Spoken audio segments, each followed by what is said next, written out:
It is the Matt Mosley Show and Rogue Media Network. And great to be with you today. The Z-Man's with me today.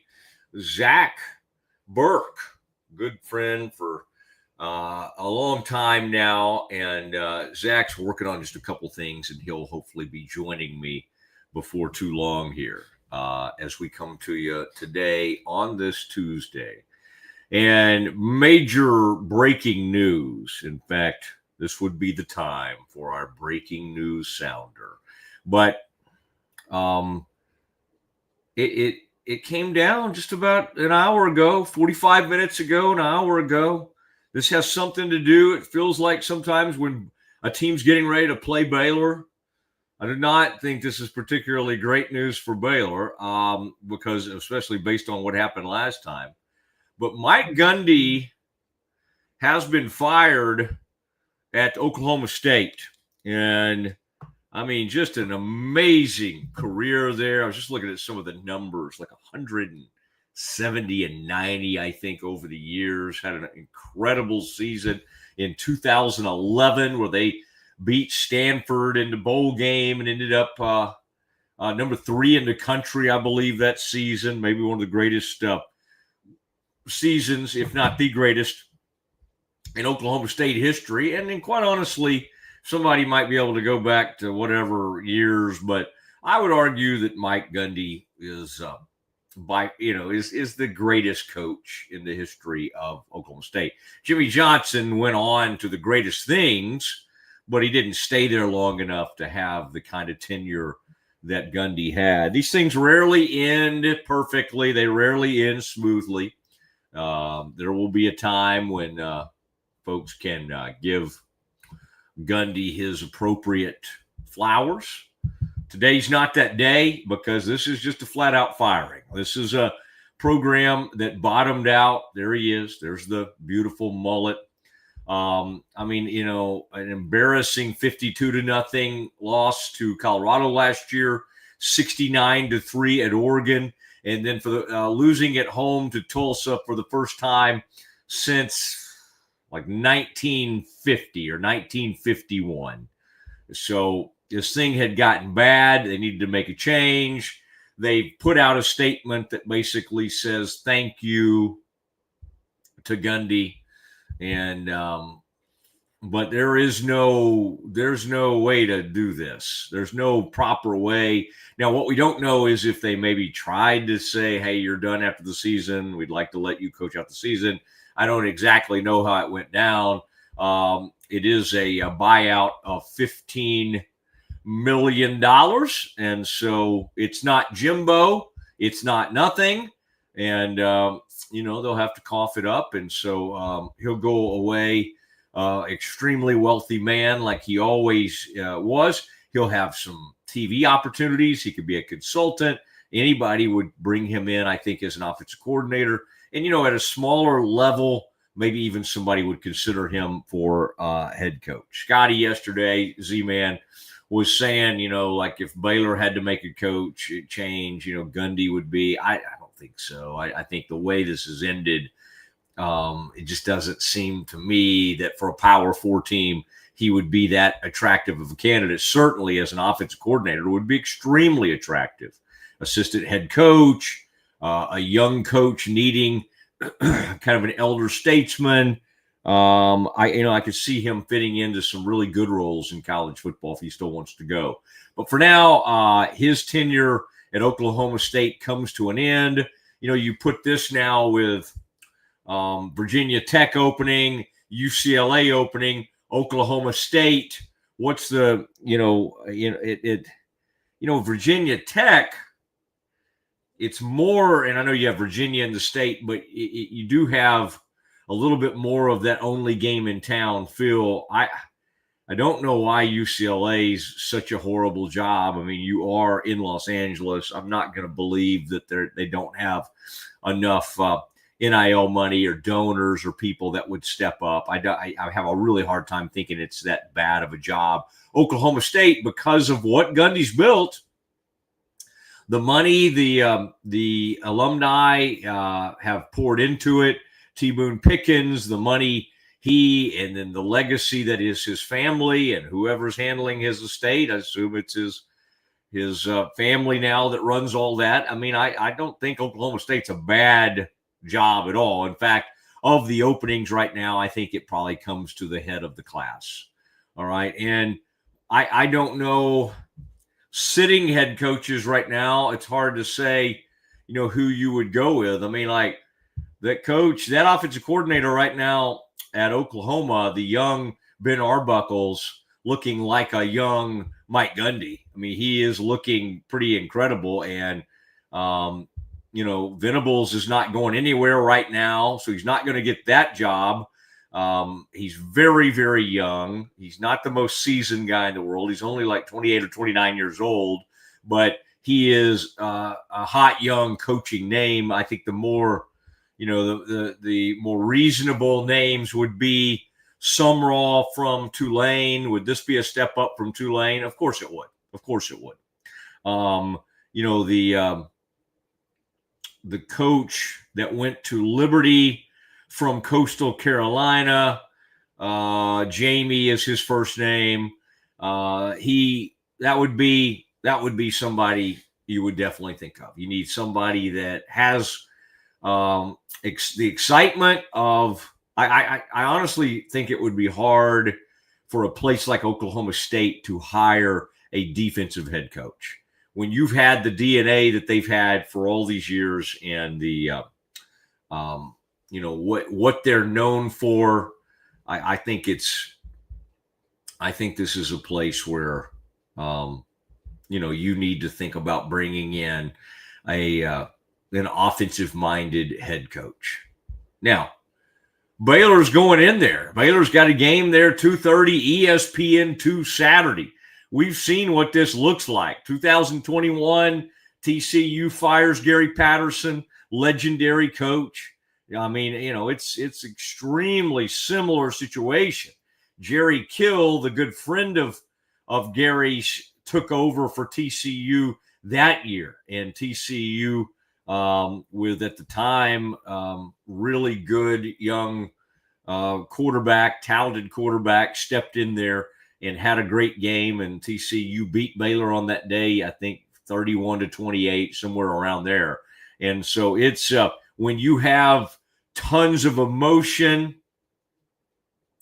when you have all that going on, it's a lot. It's a lot to deal with. Now, Tulsa, the writer, the beat writer, Oklahoma State beat writer for the Tulsa World, Eric Bailey, I've been in touch with in the aftermath of this, and he wants to come on with us. Of course, he's trying to get to a lot of these guys, he'll live in Tulsa, so he's got to get to Stillwater to see what's going on there, see what kind of news conference they might have, all of that. So he's en route to Stillwater, and he's looking to possibly join us at about 2:30 today if we can kind of make that happen.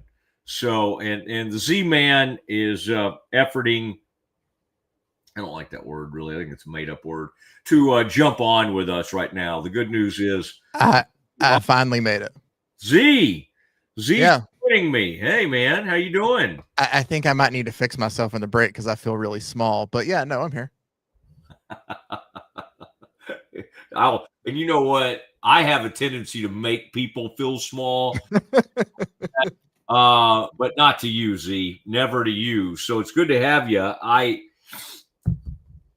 mean, this is the Z-Man. This is a dark day in the Big 12 history. It's a dark day. I mean, I tell you what I'll do with you in a minute. I'll get to this Baylor tie-in. I was just talking about that, but this is tough because I think it's go one of two ways. They either play for Gundy and they have some kind of inspired performance, or they just completely flatline and continue to be awful, and the Bears go in there and get a big victory. But I would say it's not good. I mean, Dave Aranda has empathy and is going to feel for Mike Gundy and all of that no matter what, and feels horrible for him. But this is not good for anybody thinking, oh, it's good. Baylor, they can go in there. They can just crush them now. This was not going to be easy even before this. And Well, you now brought it up the gets TCU game. really interesting. Yeah. Unfortunately, we do have precedent on this. Yeah. And you're right. The TCU game was, Baylor had an incredible season going in. They started the quarterback. Boy, and of course, the next year they went with the other quarterback and the redhead and Max Duggan. Duggan. Yeah, and he was awesome. Mm. On that day, they brought in the son of the guy who used to be the SMU coach. What was Chad's name? Who went to Morris? Arkansas.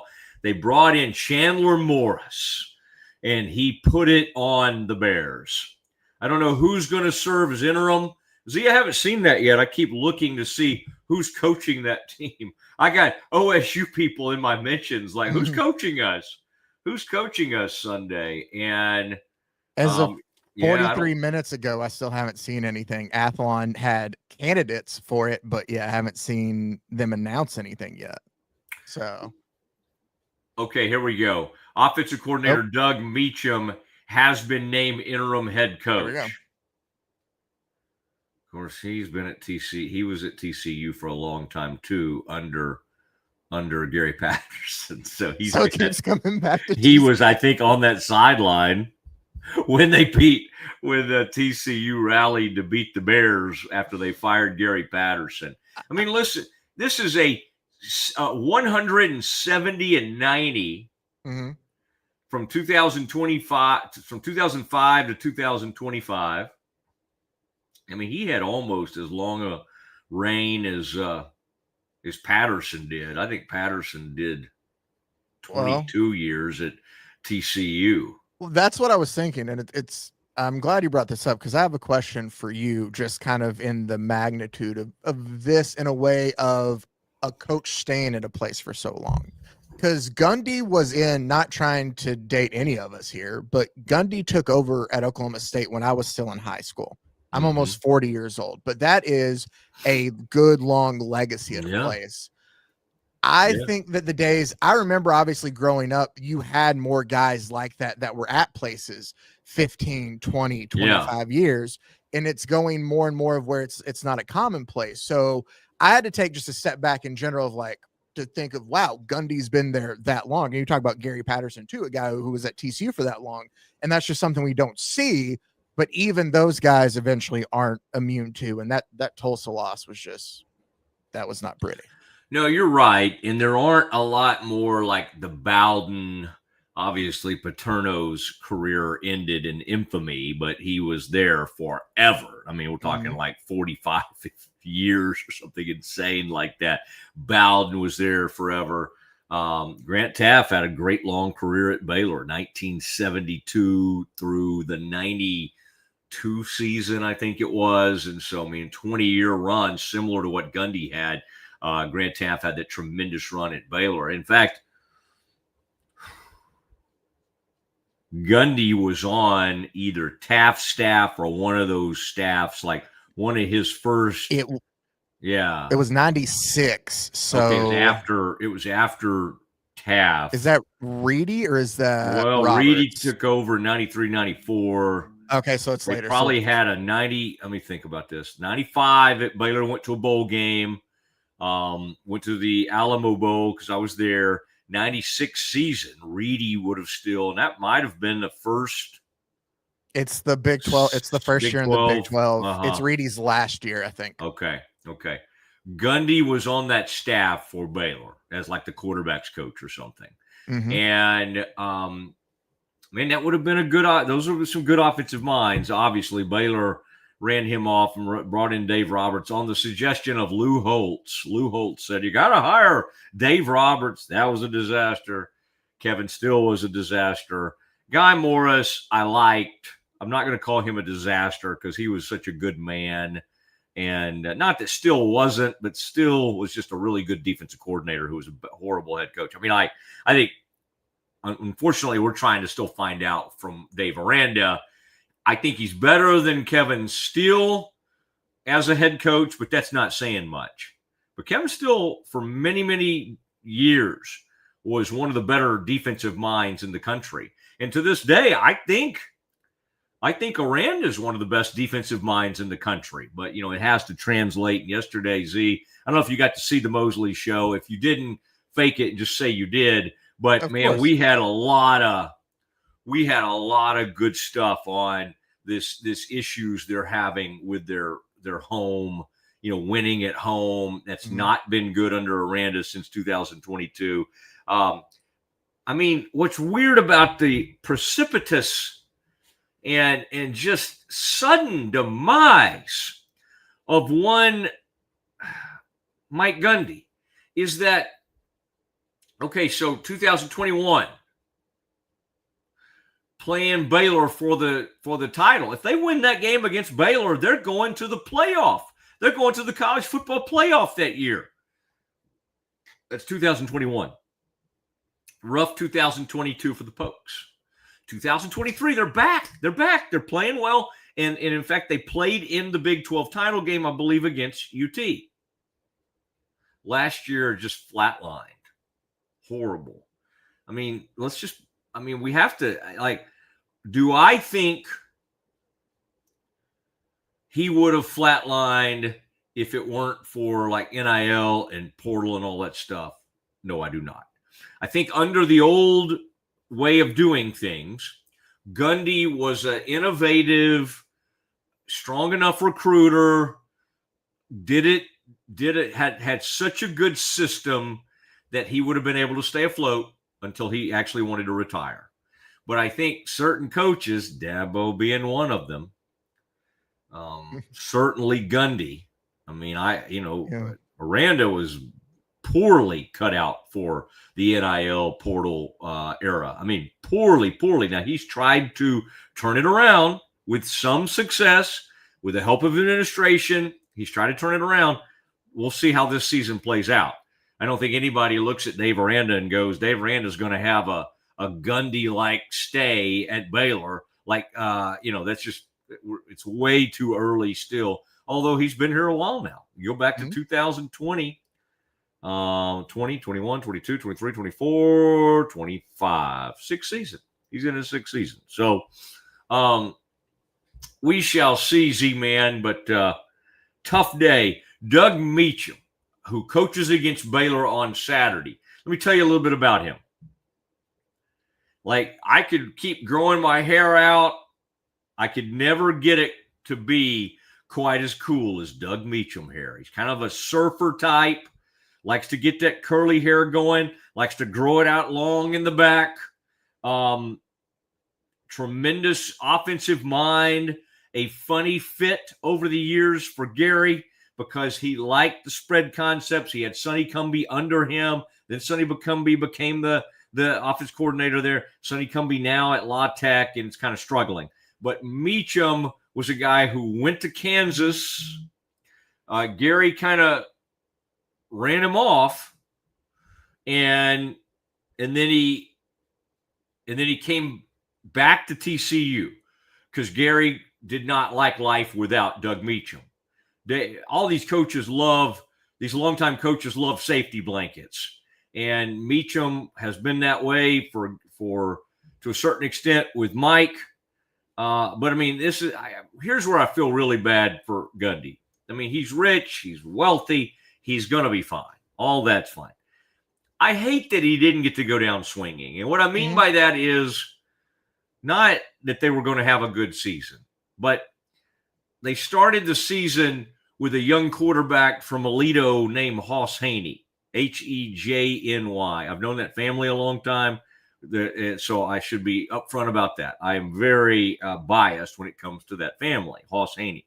But the kid won a couple of state titles at Aledo. I would say, let me think if there's anybody else out there above.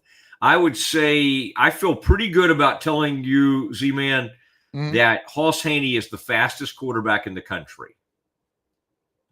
Foot speed, he was like an unbelievable sprinter in high school, was on their 4x4, their 4x1. And he is an exciting young player. He looked great week one.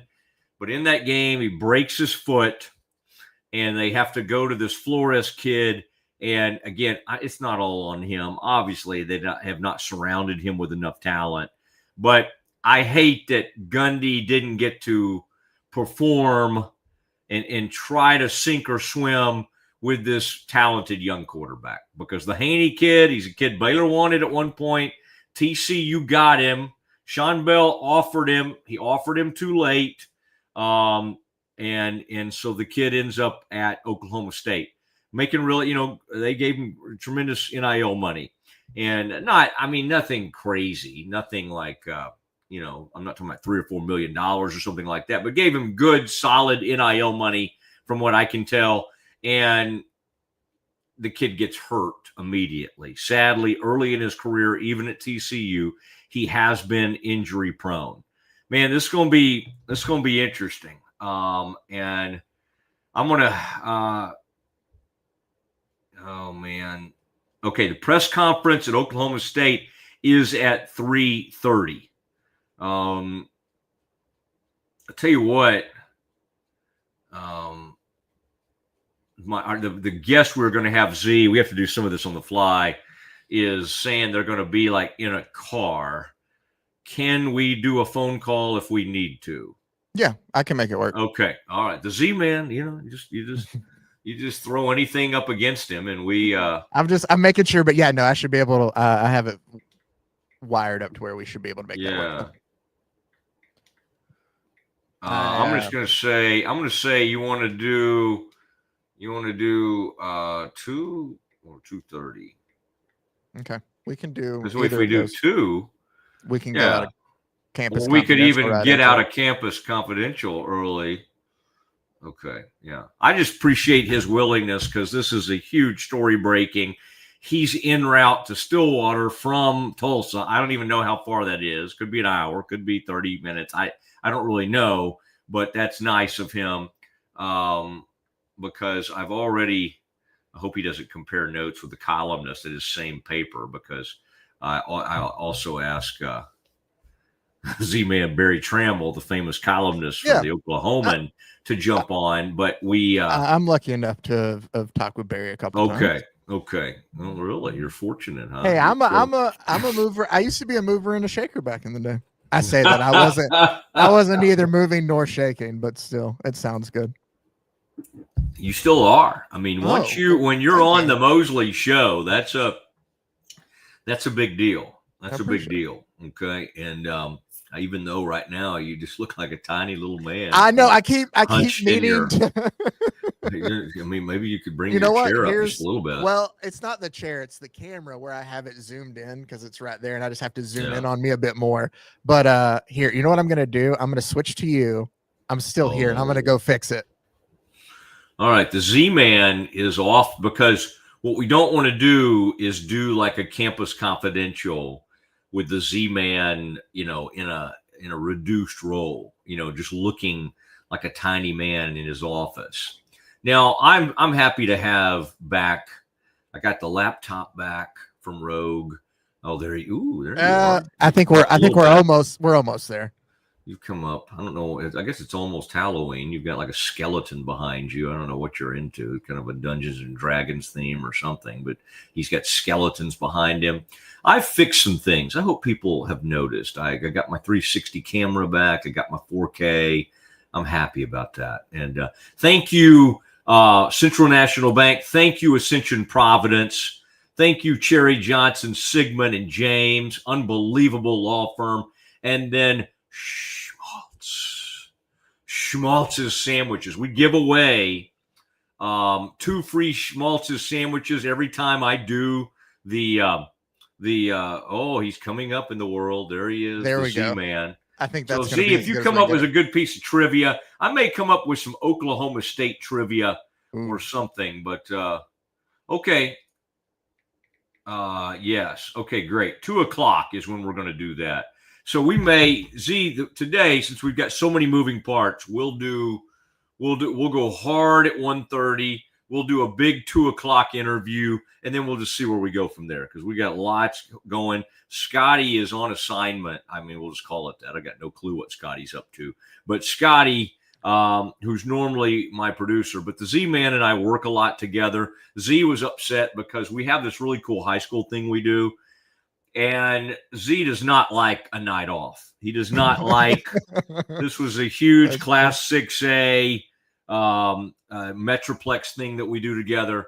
And I gave Z the night off last night. And Z, I sent the note that we weren't doing it to the head coach of Lake Highlands Wildcats, and he sent me one of those things back. It just said disliked.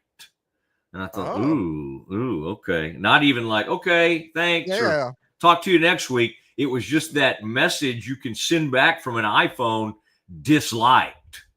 It's like, whoa, all right. If we're gonna be like that, yeah. He just misses talking to you. That's what it is. So now in the 2:00 hour, if we have time, Z, let's play a little bit of that. What did I send you? Oh, some Jerry. Do we have some of that Jerry Jones? Okay. Yes. Because Jerry has sounded off on the return of Micah.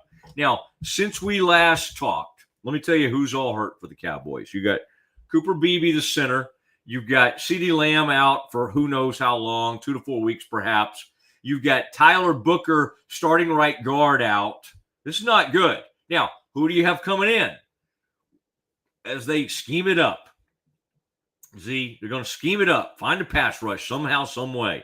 Okay? Tell you how you could have a pass rush. Don't trade the greatest pass rusher in the league. People say, oh, man, what about Myles Garrett? Well, he's great too.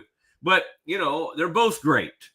But they traded him. They don't have a pass rush now. Jerry has some of the lamest answers I've ever heard. And, oh, by the way, Mike is coming to town. We got Sunday night. We got Sunday night football. And it could end up being an enormous embarrassment for the Cowboys.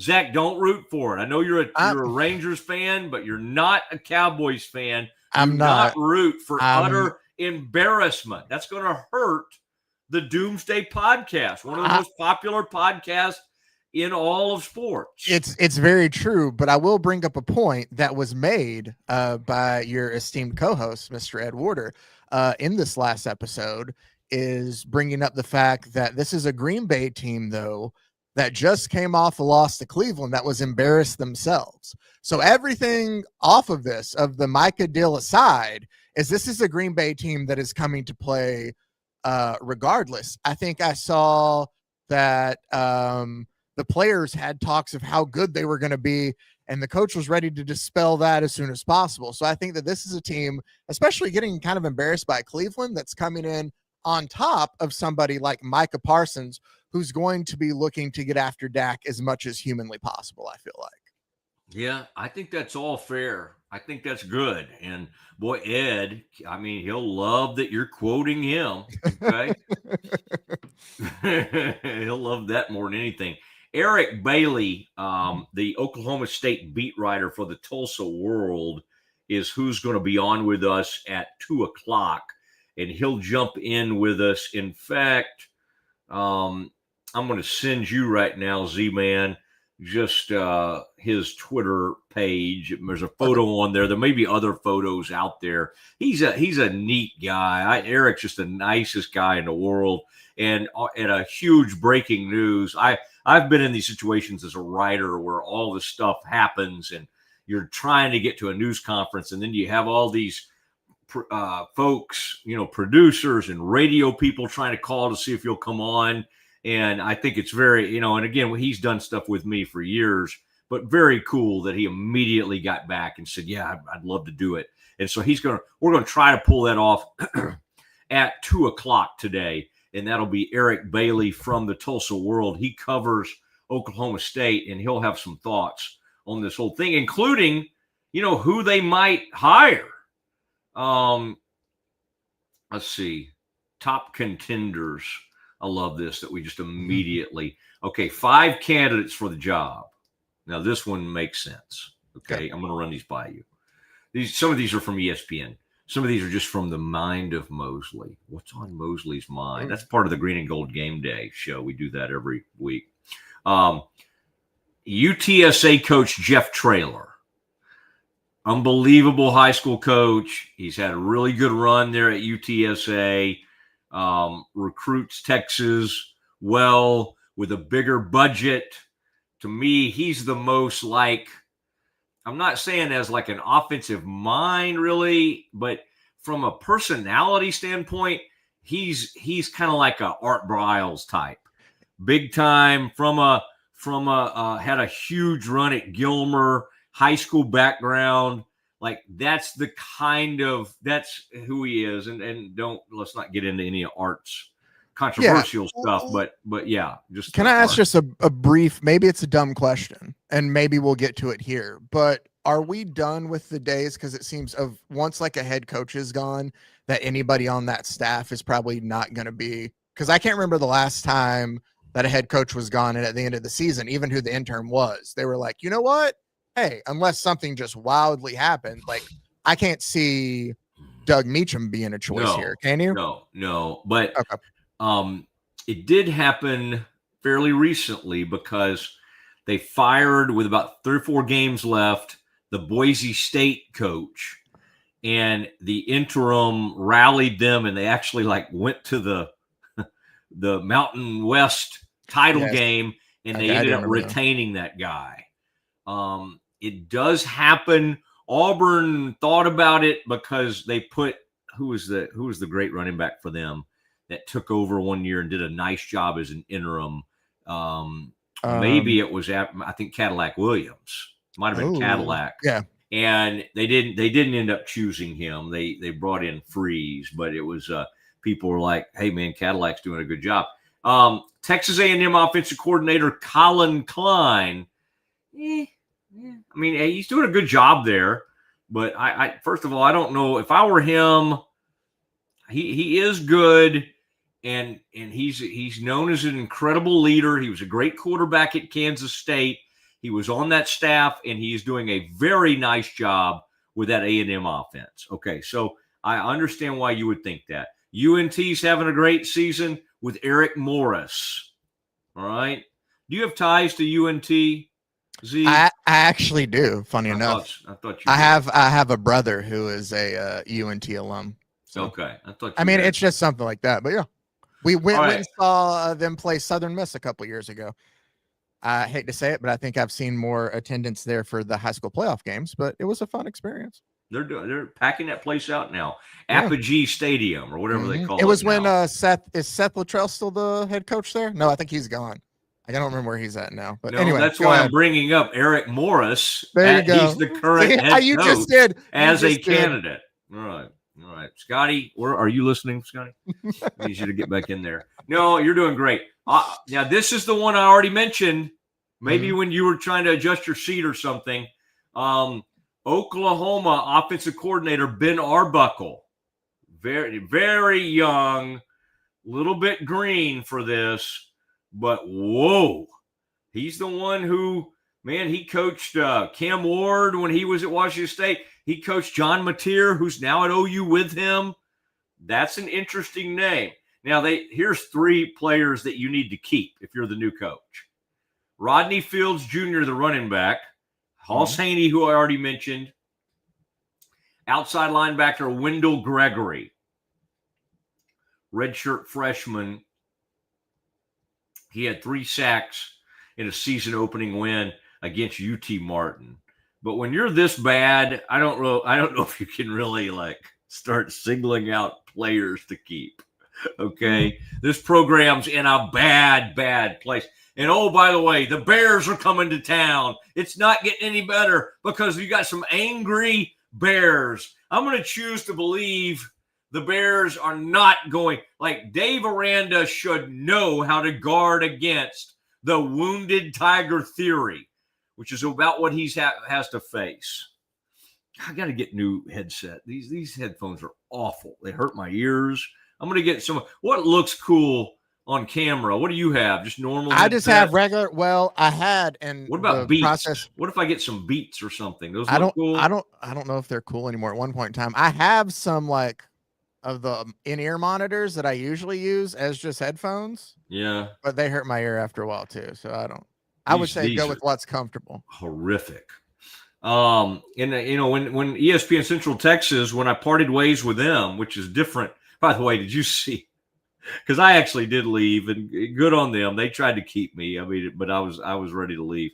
But the what they put on the goodbye to Mike Gundy from Oklahoma State, and they put a little story that they wrote. It said, the headline was Oklahoma State Gundy part ways. It's like, okay, that's a nice way. That's a nice way to. Yeah. They fired him. If you're going to do it, go ahead and report it. Go ahead and report it accurately. It's not just part ways. What I bet happened is they said, "Hey, Mike, we'll try to let you coach out the season, but we're gonna be moving on." And it kind of like Gary Patterson did. He probably said, "No, I'm out. Yeah. I'm not. I'm either your coach moving forward, or I'm not. But we're not going to do like the ceremonial type stuff." And that is weird and awkward to keep a guy for like 7 or 8 more games when you already have announced you're going to fire him. That's dumb. Yep. It would have been done. And I understood why Patterson didn't want to play that game. It was a little bit later in the season than this. But, boy, I tell you what, Z, they fire these coaches sooner than ever. I mean, they just love them and leave them. And 20 years, we appreciate you, Mike. And I had him on over the years quite a bit. How about this? We get Gundy on, and Gundy becomes like kind of our college football analyst for the rest of the season. Ooh. Mosley's, I mean, that is the guy that I would listen to talk about. Okay. Yeah. Okay. Mosley and Gundy together again. Men with lots of hair. All right. It is time for Campus Confidential. That's next. Oh, it will be after this. Shades is your trusted partner in stage lighting, offering a wide range of high-quality, innovative products since 2015. With designs that cater to all needs, fast delivery, and affordable prices, we provide exceptional customer service to ensure your satisfaction. With warehouses across the globe and sales in over 100 countries, Sheds is quickly becoming one of the most recognized names in the stage lighting industry. Visit shehds.com today to discover top-tier stage lighting solutions and become part of our global network. Introducing Muck-Off's classic pink bike cleaner, powered by revolutionary nanotechnology that breaks down dirt and grime on a microscopic level while protecting your bike's delicate finish. Developed by our mad developer Alex and tested by riders, our products are made by riders for riders. Discover more at us.muc-off.com, where we break the mold to bring you the best in bike care. At Open Goal USA, we're revolutionizing training for both soccer and lacrosse with our innovative portable rebounders. Perfect for players of all ages and skill levels, our rebounders improve accuracy, control, and technique in both sports. Built with premium materials for durability and ease of use, they're ideal for training anywhere, anytime. Whether you're perfecting your soccer game or sharpening your lacrosse skills, Open Goal USA has you covered. Visit OpenGoalUSA.com and elevate your training today. Chapellex is a full-category shapewear brand dedicated to providing women with exceptional comfort and support. We offer thoughtfully designed solutions that blend style with functionality, empowering women to feel confident and at ease every day. Chapellex is redefining what it means to have a perfect body. Our mission celebrates body positivity, embracing every shape and size, because true beauty lies in authenticity. Visit shapellx.com today and join a movement towards self-love, acceptance, and confidence. Indulge in Blum's luxurious Lotus Flower Rolls. The green Lotus Roll bursts with a caramel apple flavor, while the blue Lotus Roll offers a smooth berry cream sensation. With our Crush for Flavor technology, enjoy an instant burst of natural, intense flavor anytime you desire. Elevate your experience with the finest creations nature has to offer. Explore the full collection at blumleaf.com.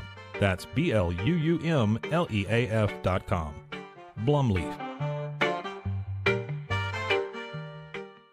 Golf Partner, the world's largest golf store network, offers more purchasing opportunities than anywhere else. With a dominant market share and a wider selection of quality secondhand golf clubs than our competitors, we make it easy for you to enjoy the game with affordable, top-quality equipment. Join us at golfpartnerusa.com and discover why we're the trusted choice for golf lovers worldwide.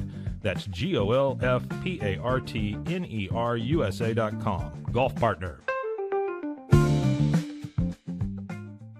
At Terrapin Ridge Farms, they believe in the joy of effortless entertaining. Inspired by CEO Mary O'Donnell's mom and her legendary holiday parties, they've crafted a line of gourmet foods that turn any meal into a celebration. From savory jams to mustards, aiolis, and more, their products are made with love, bringing unforgettable flavors to your table. Whether it's a casual get-together or a special occasion, they make it easy to impress. Terrapin Ridge Farms, where great food and great memories come together. Visit them at terrapinridge.com. Terrapin Ridge.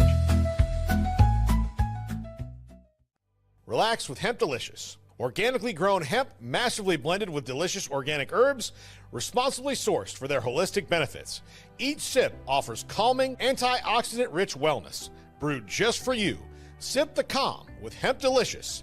Find your blend at hempdelicious.com.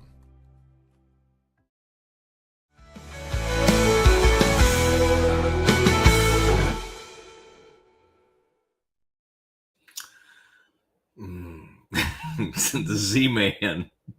We were both doing that at the exact same time. Yeah. Z and I, we're just kind of, we're sad today.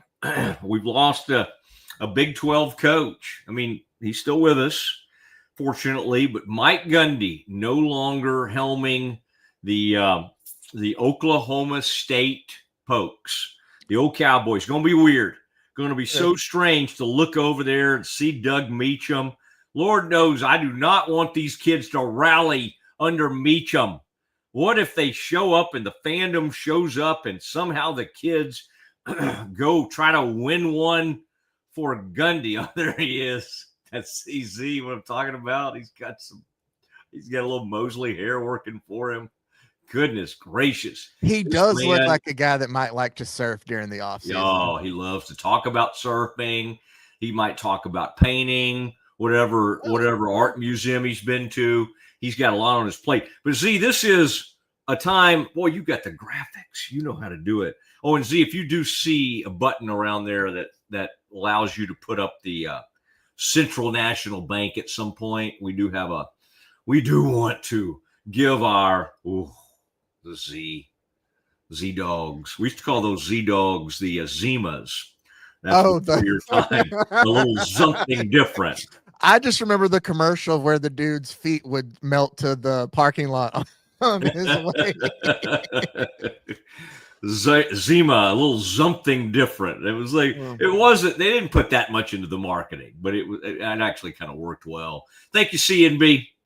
Boy, thank you. Thank you, Brian Fonville. Thank you, Nesbitt family.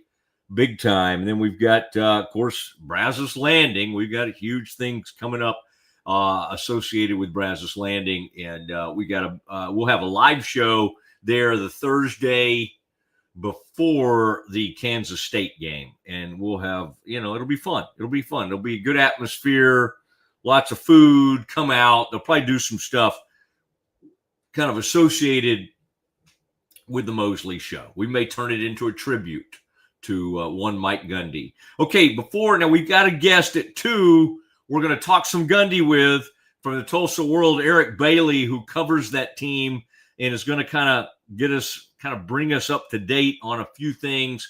And that's happening just in a few minutes. So before we do that, though, let's do some Campus Confidential. Z, what do you have for us today?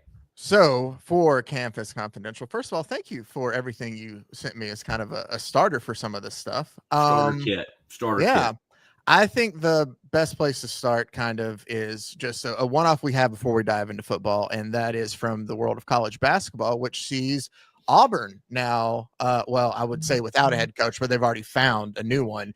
But Bruce Pearl is stepping down after 5 years as the Tigers head coach. His son, Steven, has actually signed a 5-year deal now to replace him, but still Auburn now heading into a new season with a new head basketball coach. Yeah. Always weird when you secure the kid from Mississippi State. There's another, you got 2 really good transfers. You get Pettiford to not turn pro and to stay. And you're sitting here, 40, 50 days before the season. You go, I'm out. Here's my trip. Here's my nice video. I'm gone.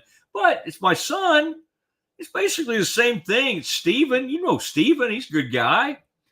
Man, I don't know. It would not sit well with me completely. And this guy has been flirting with the idea of running for an open Senate seat in Alabama. He's again, can you be a shyster and still be a great head coach? The answer is yes. Yeah. That's what Bruce Pearl is. He's a salesman.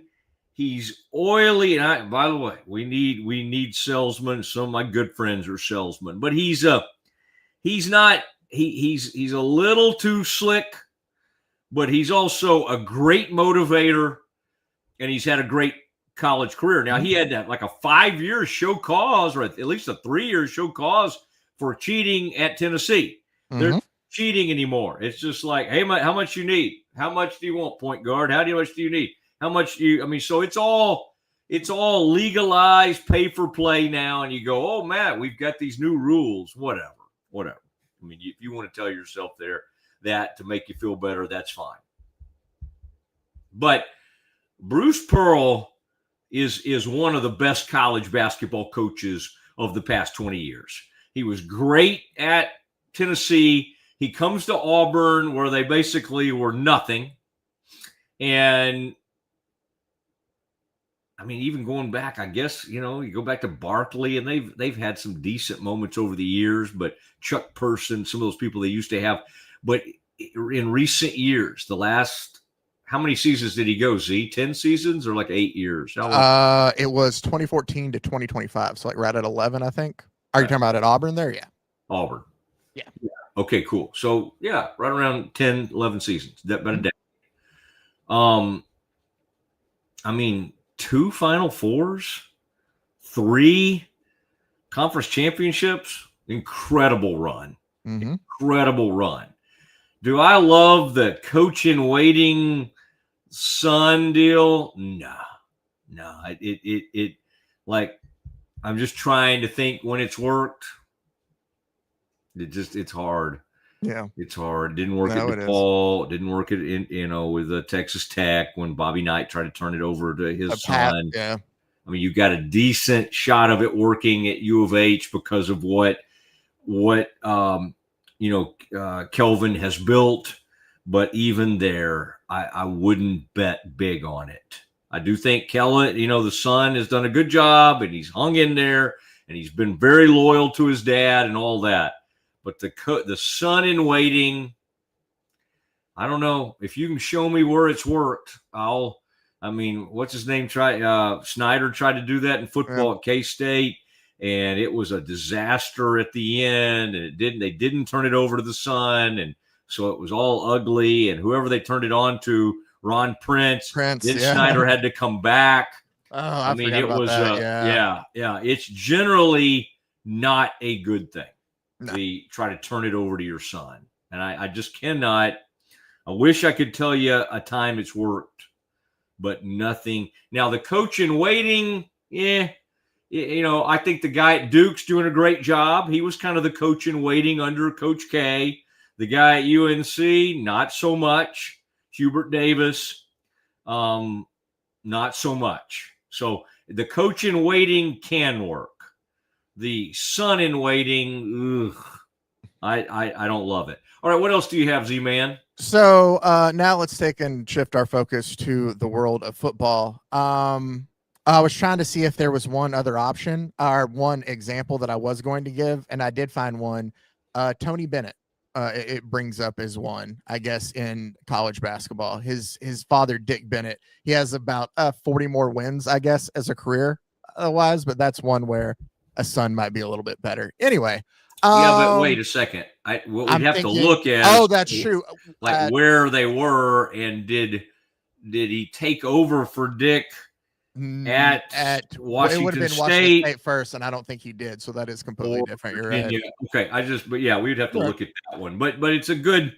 That is a famous dad who the son did really well, and then much like Pearl, just left the team hanging before the season. Like, I don't like NIL anymore. But, I'm like Mr. Promise Keepers, and I'm a great Christian man, so nobody should criticize me. I mean, that's not how he put it. And I always thought he was a genuinely good guy. Like, I don't think Bennett's one of these, like, Joel Osteen type guys. Yeah. But that pretty much stinks to recruit everybody, get them to campus, and then leave them hanging like a month before the season. You want something a lot less serious on one aspect. Have you seen that LSU linebacker, as I'm trying to find his name here, it's Whit. Oh, and I just had it and it moved. Whit Weeks. It posted on his Instagram, because I know you're all over Instagram these days. Oh, yeah. That he is in a relationship with Landry Kiffin, who is the daughter of Ole Miss coach Lane Kiffin. So Ole Miss and LSU play this week.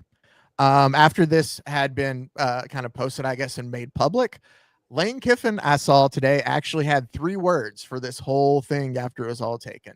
LSU linebacker dating his daughter. They play LSU this week. What is the sage advice from Lane Kiffin? Take the over. I guess he expects the Rebels to just win big against LSU this weekend. So I thought that was a little funny. Take the over, though. Take the over, as in they're not just going to beat them. They are going to trounce LSU this weekend.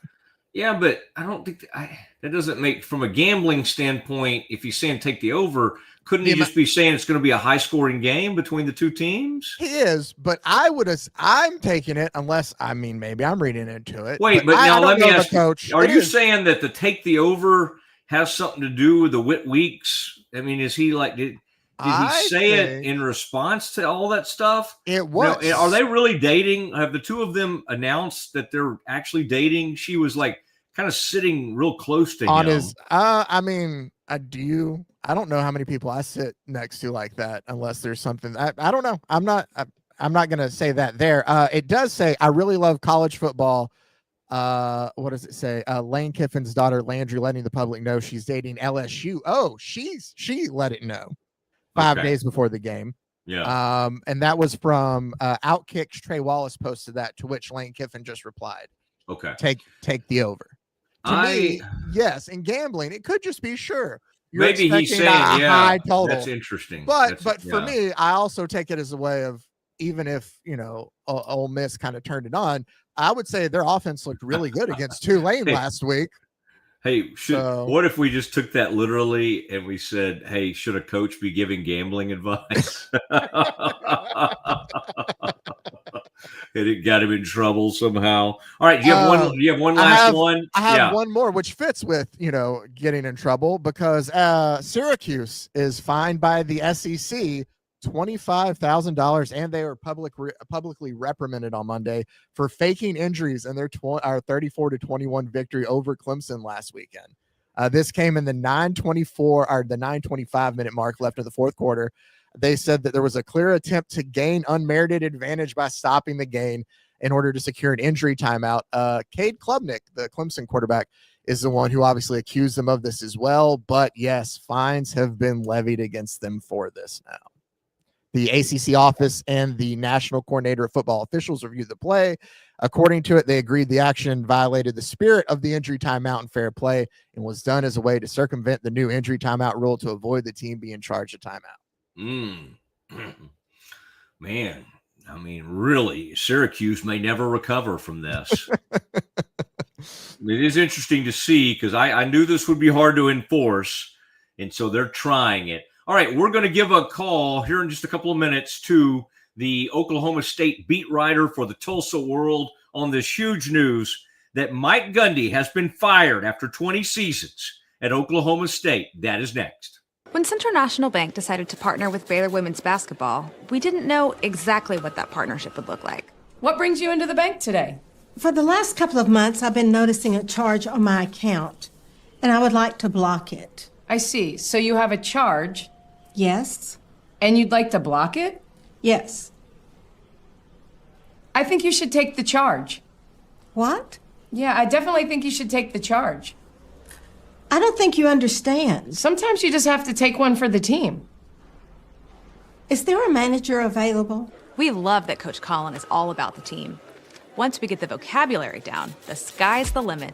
Central National Bank, proud partner of Baylor Athletics and Baylor Women's Basketball. I have Mac Rhodes, director of Baylor Athletics, on the phone. Mac, can you tell Peggy why she should take the charge? Of course she should take the charge. Wait, are you at the bank again? And who is Peggy?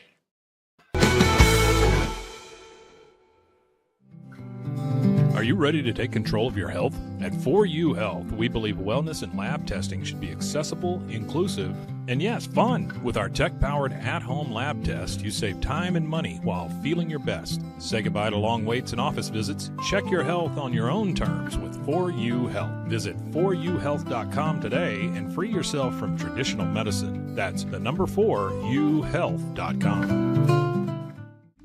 Get ready for epic savings at Best Buy. Right now, you can save up to $700 on select Alienware and Dell gaming products. Perfect for leveling up your gaming experience. Plus, grab the latest Android Google Pixel at an unbeatable price. Don't miss these incredible deals. Shop now at bestbuy.com and upgrade your tech today.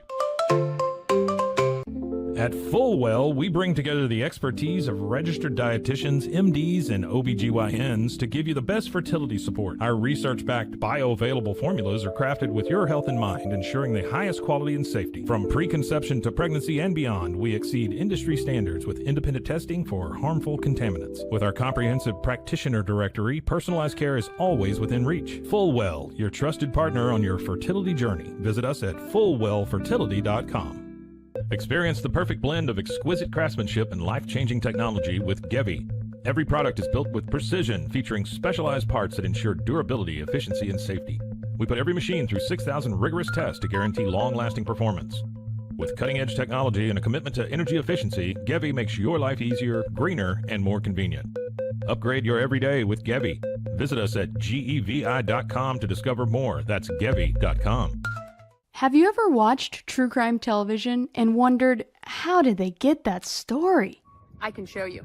I was a producer for 48 Hours on CBS News. In my exclusive tell-all book, I'll take you where no audience has ever gone before. Don't miss out. Secure your copy of Killer Story, The Truth Behind True Crime Television today. Available everywhere books are sold. With San, owning iconic furniture no longer requires paying a premium. We use the finest materials like Italian top-grain leather, known for its durability and luxurious feel, and apply meticulous attention to detail in every piece we create. Our replicas are crafted with the same care and precision as the originals, but a price that makes them accessible. With over 15,000 satisfied customers worldwide, we've proven that high-quality furniture doesn't have to come with a high price tag.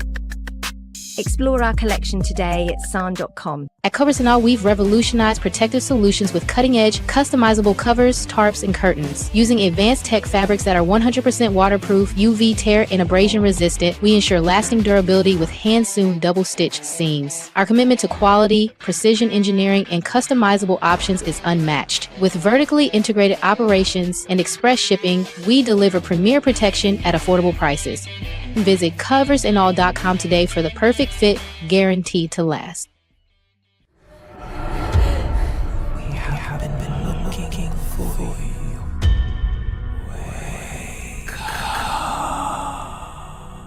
Hellhound Country, available anywhere you get your podcasts. Protect your online privacy with NordVPN. Browse securely, access content from anywhere, and keep your data safe with military-grade encryption. Whether at home or on the go, NordVPN ensures your digital freedom. Stay secure. Download NordVPN today at nordvpn.com. That's NORDVPN.com.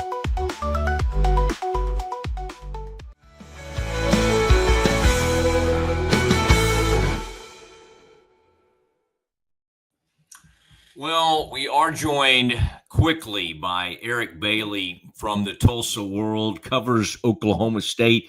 I would have been trying to track him down this week anyway, with Baylor playing, us doing so much Baylor talk, and would have wanted his thoughts on Oklahoma State, what their chances were to kind of turn things around this week. And then Eric's day changed in a big hurry, and now he'll be getting in position as we speak for a news conference later today. Eric, thank you. at such a crazy time for hopping on with us. I really appreciate it, sir. Hey, no problem, Matt. You caught me on the turnpike between Tulsa and Stillwater. So, yeah, it wasn't a day I expected, that's for sure. All right. Well, be careful out there. I know exactly where you are, and you sound great. And you're in your some of your pictures. The one we have up, you have a tie on. You look very nice. I don't know if you had time to throw a tie on before you headed over to Stillwater. You knew this thing was going in the wrong direction, Eric, and it was started last year. It was everybody thought hopefully Gundy could bounce back. I think the sad thing is, and I don't know how much it would have changed things, but to lose Hoss Haney in that opening game to a foot injury, and at least the prospect of an exciting young fast quarterback with a big arm, I should add, from Aledo, Texas. We know Hoss well. That can excite a fan base even through some losses, right? And so when he got hurt, man, it's kind of like, what is there to look forward to kind of thing. And I would imagine as you were making your way back from that 69-3 beating that they took in Oregon from Dan Lanning, your thoughts started to turn to, this guy's probably not long for this position. Yeah, Matt, it was funny. When I got back to the press box after the post-game press conference at Oregon, I had an email from an OSU fan who said he just left the stadium and that he hoped the next 2 weeks of stories were about how Mike needed to be gone. So it was tough. It was going to be tough this year anyway. Hoss did inspire them. He did energize them. Those first two drives he had as a college starting quarterback, he got a touchdown. And for a little bit, you could dream if you were an OSU fan, but you're right. As soon as he got hurt, it seemed like everything went downhill since then. And ever since that first quarter of the first game, the offense has only produced 2 touchdowns. That's it. They only have 4 touchdowns all year. And Hoss has accounted for half of that number in just one quarter of football. So you never know what's going to happen. You don't know how he would have played if he was healthy and what would have happened. But that really, really set the trend downward from that point on in that season opener. What do you think, Eric, that it tried to? This is just going to be an awkward ending no matter what, I guess. Do you think there was any attempt from the administration to let him coach this thing out this season, or do you just think it bottomed out to the point where it was like, okay, you have no options here? Like this is with Gary Patterson at TCU, I think they were going to let him coach it out, but they had already told him this was going to be it. And Gary was like, well, then I'm out. People have wondered that about Mike Gundy, but of course, this is so early in the season. Well, that would have been a really awkward and weird long ending if he knew he was going to get fired and he had to keep showing up every week. How do you think that whole thing went down from what you can tell in some of the conversations you've had? Well, I think when they restructured his contract last offseason, that was his one chance. They were really giving him an opportunity. And, of course, he took $1 million pay cut, lowered his buyout a little bit. But I think that was the opportunity that the administration was telling him, okay, we're going to give you one chance. I think that's just out of loyalty. I think that's, they know that he only had one bad season since his first season, and we're going to give him an opportunity. But the way that things have unraveled these first 3 games where they haven't been active, and it really doesn't look like anything else positive is going to come out of it right now, I think it was time. And, he has a $15 million buyout. That was his buyout term. But they gave him every chance to have success this year. He went out and overhauled his entire staff, reset everybody. And just the product on the field just hasn't shown anything through these first 3 games. And I think the big kicker was the 19-12 loss to Tulsa on Friday night. They were down 19-3 in the second half. I mean, it was so disappointing and so discouraging, especially coming off the Oregon loss, especially having a bye week too to prepare for Tulsa. I think it just became time where he was losing the fan base, and the administration just kind of in the border reach just came to the point where they knew that a change needed to be made. Eric Bailey joining us on the Matt Mosley Show. Man, Eric, the fans at that Tulsa game, you were in the press box. Sometimes you kind of make your way down and you can actually hear what they're up to. I'm sure maybe as it got really ugly, maybe some of the fans had already left the stadium. Were you seeing like visceral reactions at the stadium, the booing? I think there was footage, of course, of people shouting and booing him as he left the field. How ugly was it sort of at the tail end of that game and even during that game? The boos were something that, you could not hear. It was coming in the first half, and then the student section started chanting "Fire Gundy," and it was bad. I think that played into it too, because this is a proud fan base. Even after that Oregon loss for a Friday night game, they still drew 48,000 fans. It was a pretty full stadium.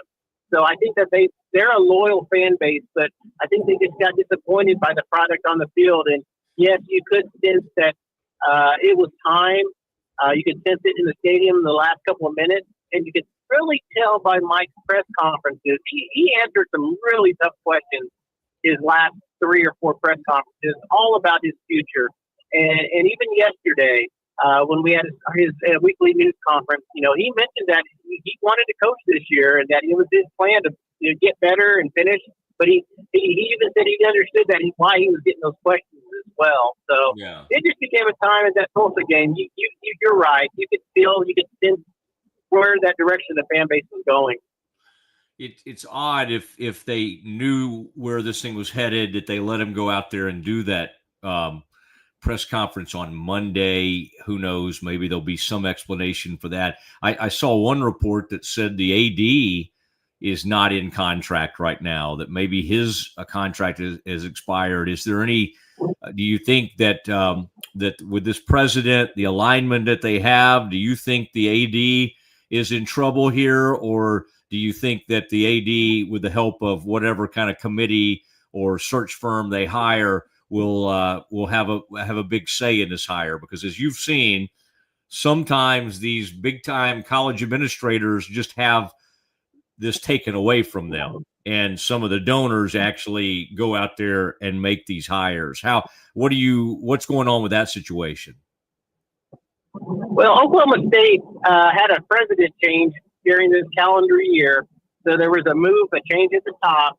And you're correct. There's no contract right now, or no announced contract with Chad Weiberg, the athletic director, and Oklahoma State. So I'm kind of curious what his future is too, because if you get from covering sports as long as like you always think the AD is going to make the hire.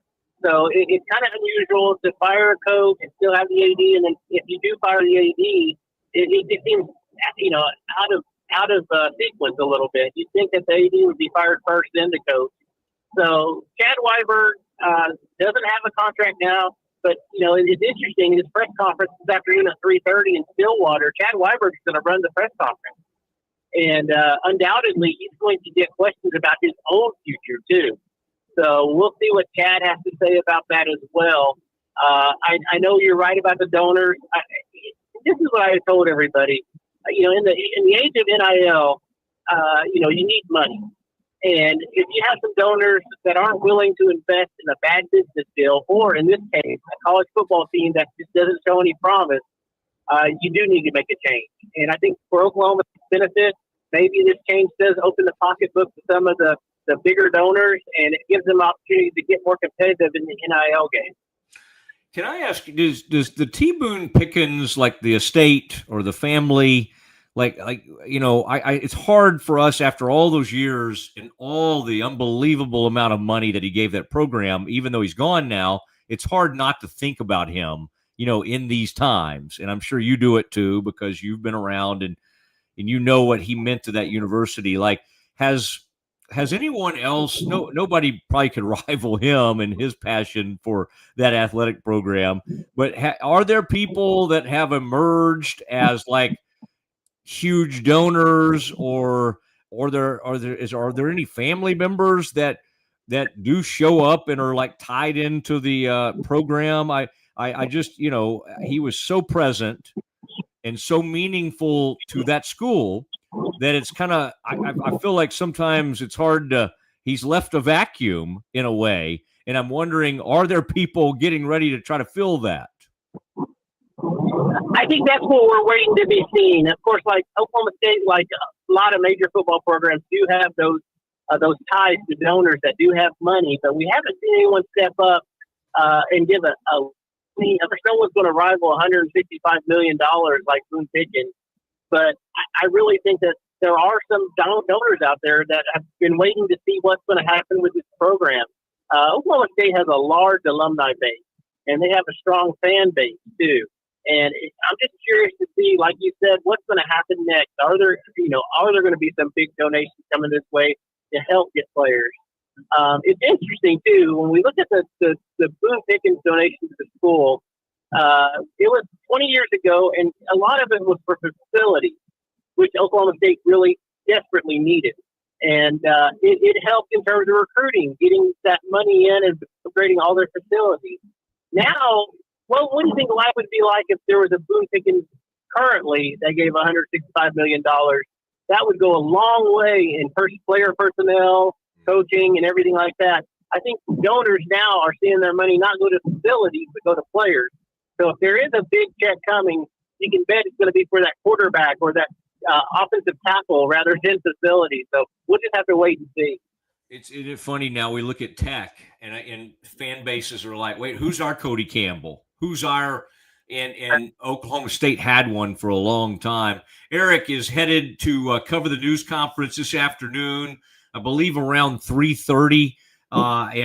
Boy, Eric, thank you so much. Last thing I had for you, these names that invariably you'll be talking about, and one of the things your readers will want to know. Okay, Eric, give us a list. Give us the possibilities. And to me, Oklahoma State, especially with the legacy of Gundy, it'd be hard to sell a fan base on like a defensive guy, right? You almost have to keep going down that path of it's in our DNA to have these offensive guys. And the names that are starting to come out, G.J. Kinney at Texas State, Jeff Traylor, who's a little bit older, but at UTSA, had an incredible success on the high school front before being really good at U. And then at Ben Arbuckle at OU, and I'm sure the OU people are like, leave him alone. Could you let us get through one season with this guy who's brought John Mateer with him from Washington State? Which of these names that you're hearing, or maybe there's another one, Eric,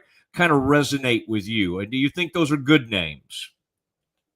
It's funny. I have a lot of my friends who are OU fans. They're saying exactly that. Leave Arbuckle alone. But he's shown that he's 30 years old. He's the mastermind of offense, and his coaching evolution has been amazing with what he was doing. He was just a high school coach a few years ago, and then at Houston Baptist, and then he's really made a name for himself. Zach Robinson's the name we keep hearing. The former Oklahoma State quarterback, 4-year quarterback for the Cowboys, who is now the Atlanta Falcons offensive coordinator. That's someone whose name keeps popping up. I think the fan base really, really is clinging on to hope that maybe he'll get a good look. But my dark horse is one name that you mentioned. It's DJ Kinney down at Texas State. DJ did really good at Incarnate Word. He's really doing good things at Texas State. He's 31-13 as a head coach. He's been coordinator at UCF in Hawaii. Again, 36 years old, so he's at that right age where he's young and he's energetic and ready to recruit. I've always been a DJ Kinney fan ever since I got a chance to cover him when he was a quarterback at Tulsa. So always impressed with him. He's probably my dark horse right now. But those two names are two of the names that I'm kind of keeping an eye on, Zach Robinson and DJ Kinney. Yeah, it just hit me that, the people that read your newspaper are like celebrating last weekend, and the rest of the state, everybody's like, what's going to happen to Gundy? And, how horrible it is for Oklahoma State. You cover Oklahoma State, but the paper, the town that you're that you're in is like, hey, we got to win here. Pay some attention to us. And I liked hearing from their coach and the excitement around Tulsa. So one team's misery, right, is another team's elation and excitement. But Eric, tell everybody hi there at the news conference. All you guys will descend upon, even some of those dreaded Sooners writers. They'll be showing up to see, they'll be like vultures. What can we find out? What's this going to be like? But always love your coverage of Oklahoma State and love having you on. So, and by the way, for Baylor fans are scared to death. You know why? Because the last time, and you can mention this in any of your coverage if you want to, but Jerry Kill took over for Gary Patterson and when he got fired, and TCU went and had a great upset, and it was huge. Like what Baylor's now suddenly worried about is people rallying around and win one for the Gipper kind of moment for Gundy. And now as Doug Meacham takes over, and if memory serves correct, I think Doug Meacham was probably on that sideline to beat Baylor in that 2021 season, which was a great season for Baylor, but TCU won that game. So anyway, there's some Mosley context if you care to use any of that. Matt, you're the best, man. I appreciate it. Thanks for having me on today, okay? You have a good week. Everyone out there, have a good week, okay? Okay, there he goes. Eric Bailey from the Tulsa world. He's a good guy. He's trying to drive to a news conference, and I'm sure he's like, yeah, Mosley's giving me some material here. I'm trying to, perhaps I'll be quoted in the Tulsa world. Wouldn't that be exciting? But Eric's a great guy. I always love having him on. And as we say, Z, I would have had him on and would have talked to him about what's going on with Oklahoma State. What kind of chances do they have? Who are their better players? What can they do against Baylor? Now this will become here's what that fan base is going to do. And I hate it, but it's the truth. Z-Man, they're going to show up. And let me say no thanks to some things. Windows is giving me some opportunity to do some updates. See, that's the last thing you want me doing is like accidentally updating some things on this laptop. Man, I can't believe all this has happened today. This has been, I like breaking news. I don't necessarily root for people to get fired, obviously, and I love the career. Gundy's been great, but when we do have breaking news, you got to react. You got to be ready. And the Z-Man, I thought, oh, man, Z's having to come into a tough situation. And Z, you had a little tech issue right at the start of the show. And then, boom, Z knocks it out and gets it handled. And Eric is on his way to the news conference. So that was great to have him. And so great to have somebody from the Tulsa world covering this Oklahoma State team. And we'll have Barry Trammell on another day, Z. It's a tough day. I don't know what that team's going to look like. I think that TCU team, and we found out a year later, right after TCU fires its coach, and then Duggan comes back, and they bring in, they bring in Sonny Dykes, and within, was it the next year? Z, they were playing for a national title. Was it the next season after that? 2000. What was it? 22, right?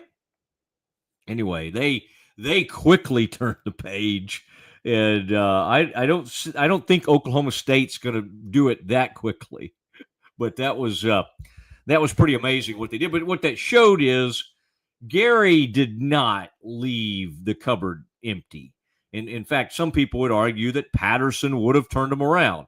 They didn't get to see if he would get that chance. He wasn't given the opportunity. Some people thought he should have been. In this case, like the TCU team had some bad losses and all that, but it wasn't anywhere close to this situation. 69-3, lose to Tulsa at home for the first time since 1950. Like this was some really bad stuff happening. It doesn't change the fact that Gundy had a really nice career at Oklahoma State, but it comes to an end. And Z-Man, I think we need to look at that. We need to look at that Meacham hair one more time when you get a chance. I'd like to. Wow, look at there. Wait a second. Are you telling me that the offensive coordinator at OSU is allowed to talk to the media? Surely not. Wow. The Baylor people are kept under witness protection. Okay, here we go. This is my Yeah, more comfortable shade, but Mhm. but Meacham's hair. I told you it was good. Dude, it is. That's It's nice. smooth. I would say he's either a coach, kind of like a aging surfer dude, or could be a guy. If you think about him in like a nice suit, could still be kind of an aging Baptist pastor, a really good Baptist pastor. See, he to me seems like he would be a very good talking head on a Ken Burns documentary about something too. He just has that look about him. Hey, I think Burns has something coming out. Did you know that? Really? No, I didn't, but I'm Googling now. Ken, I think it's the Revolutionary War. We're going to go way back. In fact, last night I was watching a Thomas Jefferson thing. That's a recent I love me History some Channel. Ken Burns. Yeah.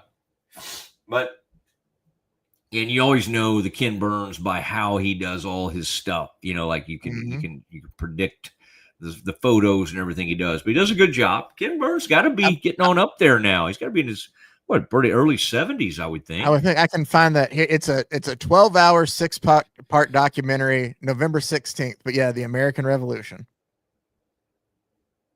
Nice. You know what I'm gonna that's something, my wife and I are suddenly empty nesters with our daughter at A&M of all places. He's 72, by the way.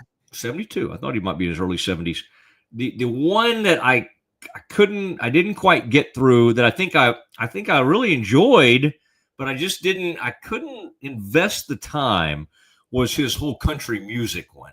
I thought it was great. The parts I saw were great, but for some reason, like, there are some music documentaries that I can't turn off. One of those was the Beatles one, where they got the stuff that no one had seen, and Peter Jackson went through some unseen footage or whatever. And the last time they were together, putting out that album or whatever, they were one of their last times. I was like 1968 or 69. And they did that concert on top of the Apple building there in London. Went by there, by the way. Went by there last time we were in London. Texan Billy Preston was a part of that. He played piano on that. Billy did stop by and was part of that. Yeah. And then part of that early on, like, I think George got mad and like left for a few days. I think they were able to convince him to come back. But you could just tell that they were already having some issues, and one of the issues was Yoko Ono. She was just annoying people. Like, if you thought like you just assumed, and I think there's probably evidence that it's a little bit unfair to say she's the whole reason they broke up. I think it's more than that, quite honestly. But she was extremely annoying. Like, just to watch her in that footage, let's just show up and hover and and John had no scene control with her. It's just she was just too much. And then years later, when like she'd be up there screaming into the mic and doing weird stuff. Well, there's a clip, funny enough. Cam Stewart, who you know well too, and I have had this conversation. There's a video. I don't remember what show it is, but John is playing with Chuck Berry of all people. It's John Lennon and Chuck Berry. And Yoko starts doing that like throat singing, and like you see him kind of turn and look at her, and whoever is running the show like mutes her mic so you can't hear it anymore, and he goes back to playing. But there's a brief moment where even Chuck Berry just kind of like turns and looks and goes, "What in the world's going on here?" But yeah, I didn't mean to get us out of beautiful. Was Chuck Berry still alive when Back to the Future was made? I feel like they featured a band in Back to the Future.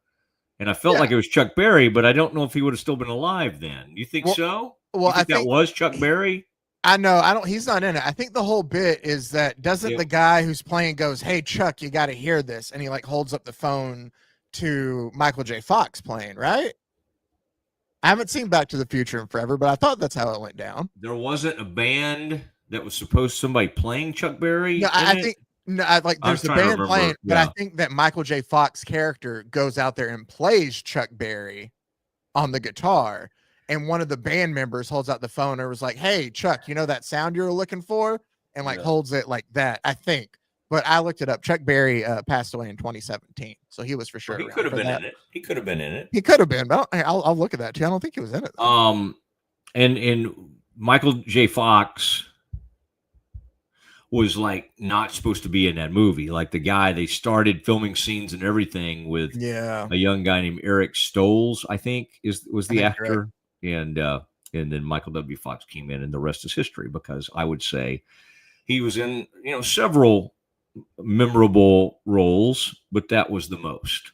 That was the most. Secret of My Success was another one where I feel like he had some kind of weird relationship with. Yeah, I don't know. It's interesting to go back and watch some of those movies and go, you couldn't do that today. Oh, for like whoever he had the relationship sure. with was like maybe it was too much. Well, I always argue that I love Major League as a movie, but it's hard to get away with Tom Berenger like stalking Renee Russo to like find where she lives and stuff. It's hard to sit there and be like, oh yeah, no, that's a guy who really just is crazy about that gal and like try to throw that off. So I always argue all the baseball part of Major League is my favorite sports movie. Yeah. They're maybe not one of the great PC type films ever. All right, here's what we're gonna do. Z, that was good. We've done a lot of Gundy today. So I'll tell you what we'll do. I want to listen to. I'm gonna catch everybody up on Cowboys, and then there's some Jerry Jones talking about Micah and what it represents, him about to come to town. I want to listen to a little bit of it, and then we'll react to it. We'll do that next. Dive into adventure with Scuba.com, your ultimate destination for top-tier scuba and snorkeling gear. With over 20 years of experience, our expert staff, who've dived everywhere from the Galapagos to the Maldives, provides personalized advice to help you find the perfect gear for any underwater journey. Shop leading brands like GoPro, Aqualung, and Scuba Pro. Whether you're a beginner or a pro, trust Scuba.com for the best in diving equipment and expert guidance. Explore now at Scuba.com. That's SCUBA.com. Scuba.com. BizChair.com, your one-stop shop for premium commercial furniture that blends quality with affordability. From ergonomic office chairs to durable restaurant seating, we cater to diverse industries including corporate, medical, hospitality, and education. With over 20 years of experience, we offer fast shipping, exceptional customer support, and furniture solutions that stand up to high-traffic environment. Elevate your space with BizChair's vast selection of stylish, reliable, and cost-effective furniture. Visit us today at BizChair.com to transform your business. Level up your game with Corsair, the global leader in high-performance gear for gamers, content creators, and PC enthusiasts. From award-winning PC components to premium streaming equipment, smart lighting, and esports coaching services, Corsair delivers an ecosystem designed for peak performance. Whether you're a casual gamer or a pro, alleviate your setup with Corsair. Shop now at Corsair.com. That's Corsair.com. Corsair. At Mitzi, we believe the right light can transform any space. Born from a third-generation lighting family, we craft beautifully designed, premium lighting that's made to be affordable. Inspired by Grandma Mitzi's eclectic style, we're on a mission to make high-quality lighting accessible to all. Whether you're updating your space or adding a unique fixture, Mitzi has the perfect design for you. Beautiful, well-made lighting without the high price tag. Discover your perfect light at Mitzi.com. That's MITZI.com. Mitzi. Founded in 1910, Samsonite is the world leader in durable, high-quality luggage and travel accessories. Made to the highest standards, our products won't let you down. We give you the confidence to get out there and explore. Inspired by the past, devoted to the present, and built to inspire a multi-generational future, Samsonite is here to elevate your journey. Travel with Samsonite and pack confidence every step of the way. Shop now at shop.samsonite.com. Samsonite. The grinder mentality that Randy and Brent Habert built into 44 Pro runs deep within our team. Every member shares a passion for the craft, the game, and most importantly, the player. When you step onto the field with a 44 Pro custom glove, you'll feel the difference. It's not just a glove, it's a 44 Pro. Crafted with dedication, made for performance, and built to last. Get your custom glove today at 44pro.com and experience the 44 Pro difference. That's 44pro.com, 44 Pro. At Angel Bliss, we believe every parent's journey is a beautiful adventure. Our mission is to make it joyful and stress-free with thoughtful, safe, and innovative products. Born from a love for family, we promise peace of mind for parents and comfort for babies. From playtime to bedtime, every Angel Bliss product is designed with care, reliability, and a style to nurture the special bond between parent and child. Angel Bliss, creating happy memories, one baby at a time. Visit us at angelbliss.us. Angel Bliss. Golf Partner, the world's largest golf store network, offers more purchasing opportunities than anywhere else. With a dominant market share and a wider selection of quality secondhand golf clubs than our competitors, we make it easy for you to enjoy the game with affordable, top-quality equipment. Join us at golfpartnerusa.com and discover why we're the trusted choice for golf lovers worldwide. That's golfpartnerusa.com. Golf Partner.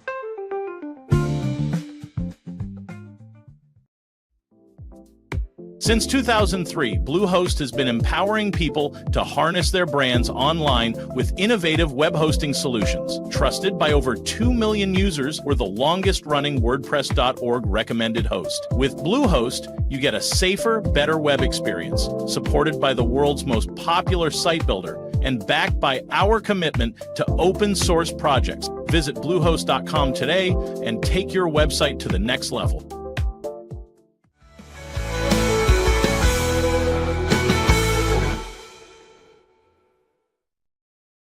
Mosley and Z at it again, and we've had a big day. Had a huge breaking news thing with Mike Gundy getting fired at Oklahoma State. And Z, you can't, when somebody is getting crushed 69-3 and you get beat by Tulsa, we can't sit here and act like this is some kind of huge surprise. But it is sad. It's just kind of like the end of an era. And he had a great run, and then you hate to lose characters. And hopefully he'll stay around, whether it's media or whatever. You know, he was kind of in the kind of like, you know, there were people like when we lost Leach, sadly, you know, it was a big loss because what he did at Tech and then Washington State, then Mississippi State, he was just a character. And in people in this age where, you know, there are only a few characters. I think that guy at Indiana is kind of a character. I got to say, he's cocky as all get out, but Cignetti's kind of funny. Yeah. Lane Kiffin's kind of funny. They're different kind of characters, but it's good. It's good for the game to have some kind of weird type characters. You had the Kiffin story earlier. I did want to say, Z-Man, that on his drive to Tulsa, now I reached out to him at about 12:30. And at about 10 after 2, we did hear from Barry Trammell and the legendary Oklahoma columnist who was willing to also come on via phone. And we were about to do some stuff on Jerry, and so I told him we would catch him another time, Z. Okay. You may doubt me on that decision, but I just thought we had Eric on from the Tulsa World. I think we'll give Barry a break. But I thought that was nice that both those guys on a monster busy day took the time to get back with us, and so that was really cool. All right, so the Mosley Show appreciates them. In fact, Z, what do we send? Does Rogue have gifts for our guests? Can you send him something? Like, can you look around there? Is that skeleton behind you? It's not mine. That's a Pete thing, I think. Do we keep alcohol up there? I mean, I certainly would not like to partake. If we did, it probably doesn't last too long. But no, it's not. Well, Pete's a teetotaler and his. No, we are. I said that as a joke. We are a very fine above board establishment here. I don't want it to sound like we're just all reckless and well, not if we had if we had a couple of drinks around there, I don't think any of us would be going to hell or anything.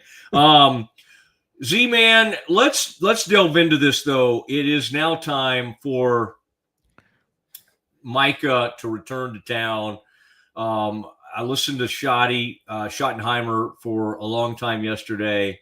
And nothing they say really makes a lot of sense right now. They don't have a pass rush.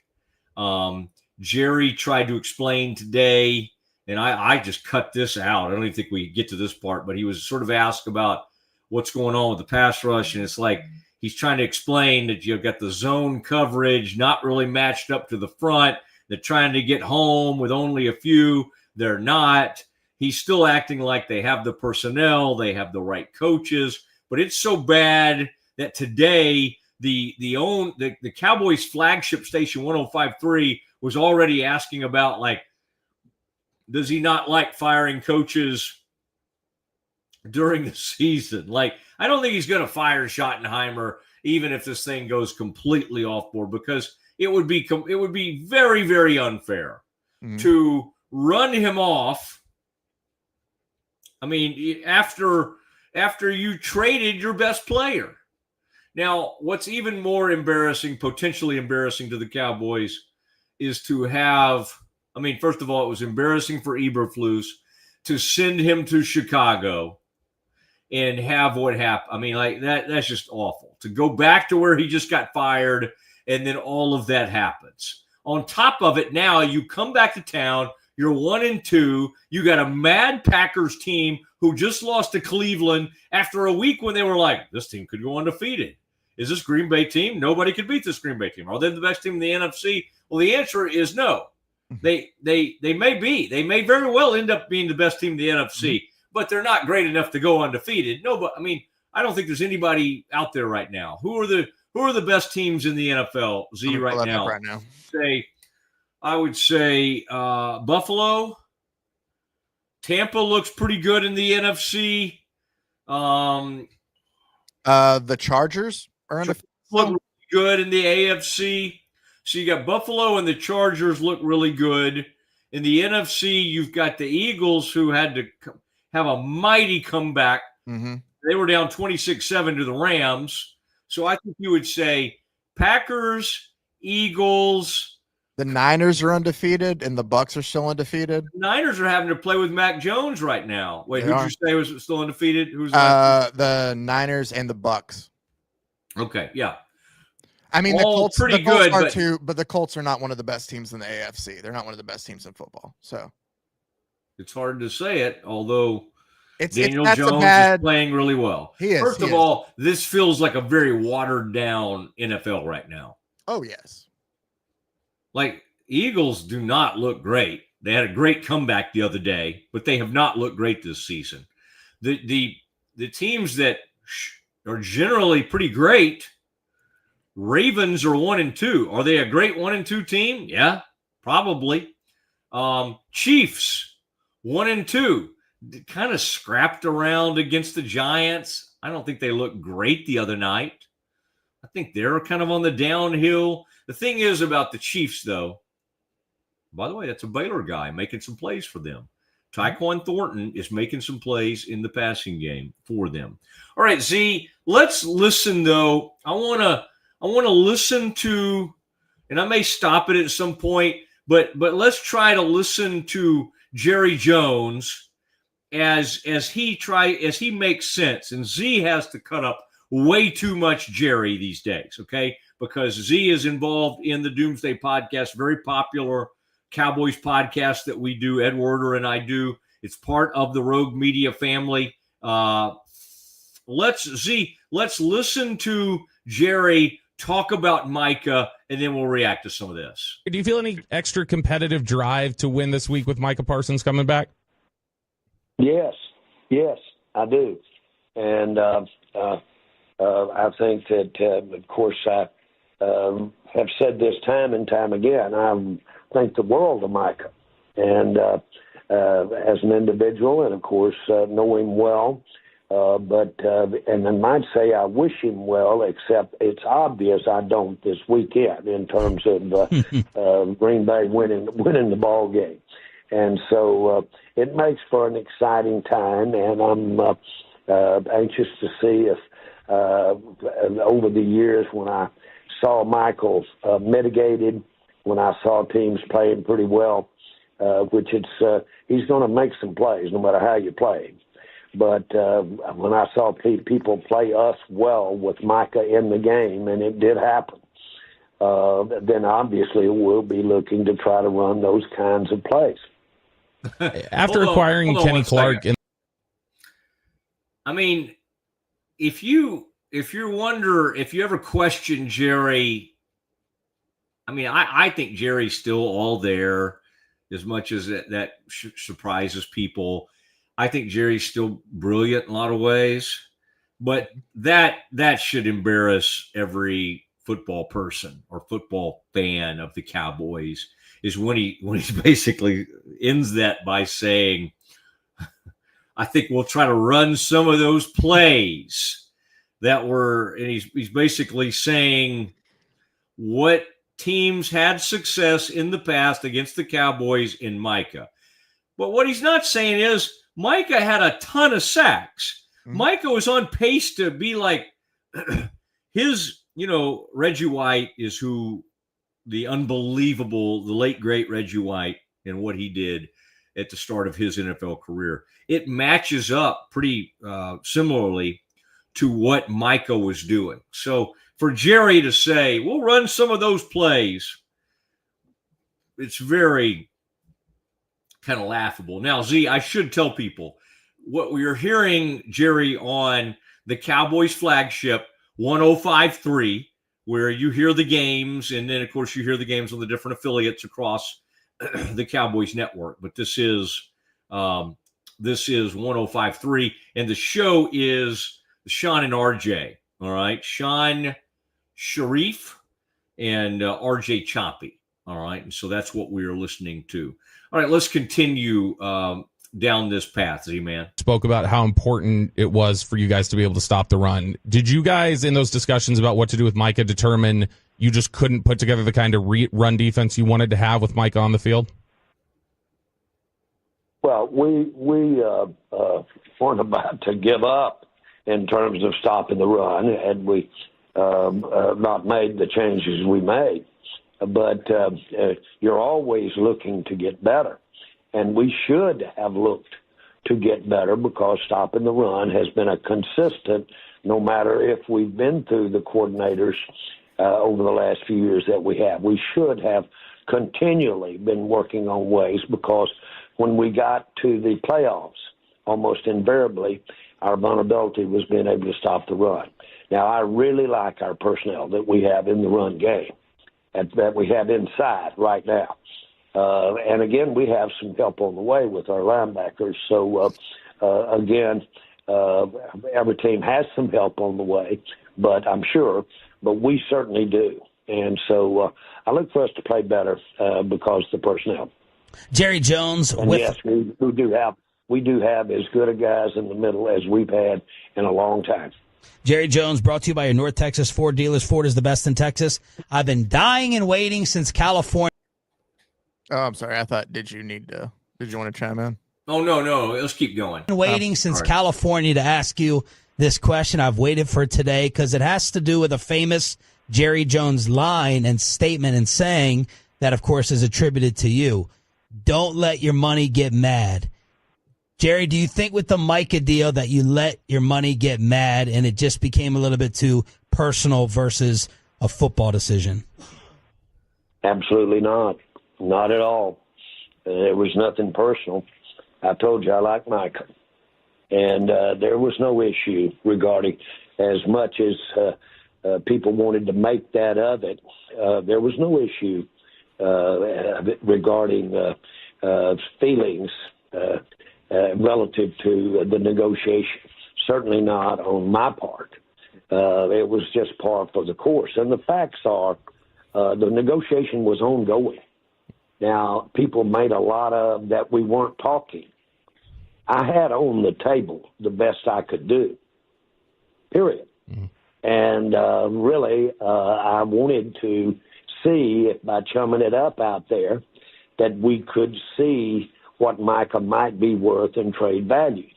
And that was the plan all the way through, quote, the negotiation. And so there's as a matter of fact, cool as a cucumber as far as feelings or as far as flaring.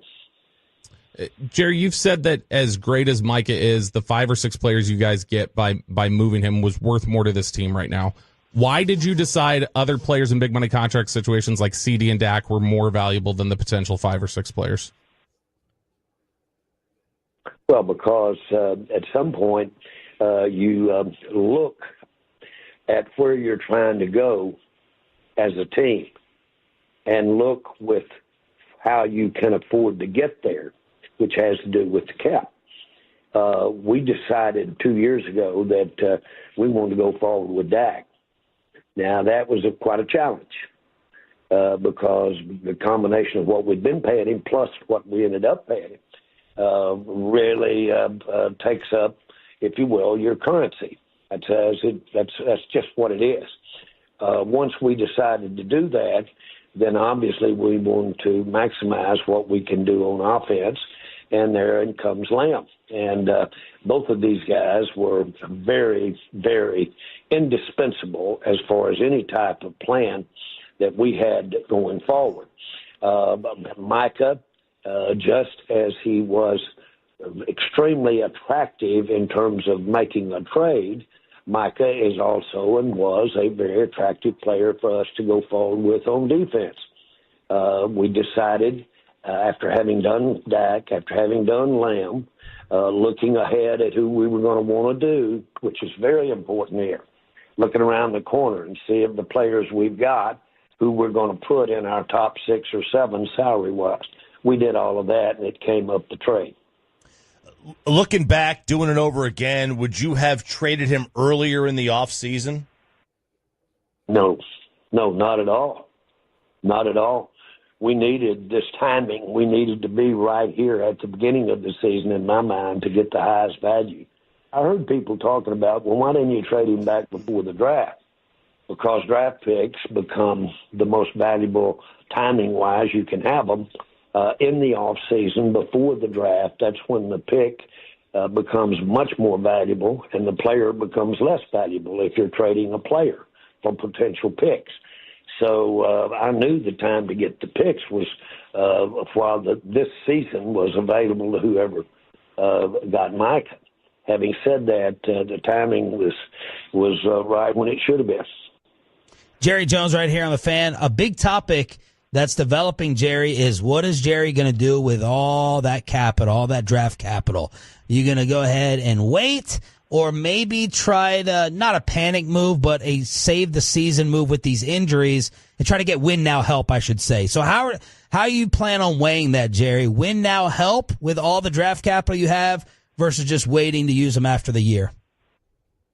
One thing that you do when you're, I'm going to say, running something or the ultimate decision maker is you wear that all the time.